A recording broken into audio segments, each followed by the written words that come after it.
بسم الله الرحمن الرحيم قل أعوذ برب الناس ملك الناس إله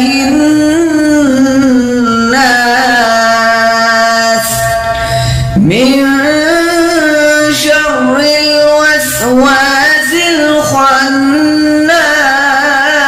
الخناس الذي يوسوس في صدور الناس من الجنة والناس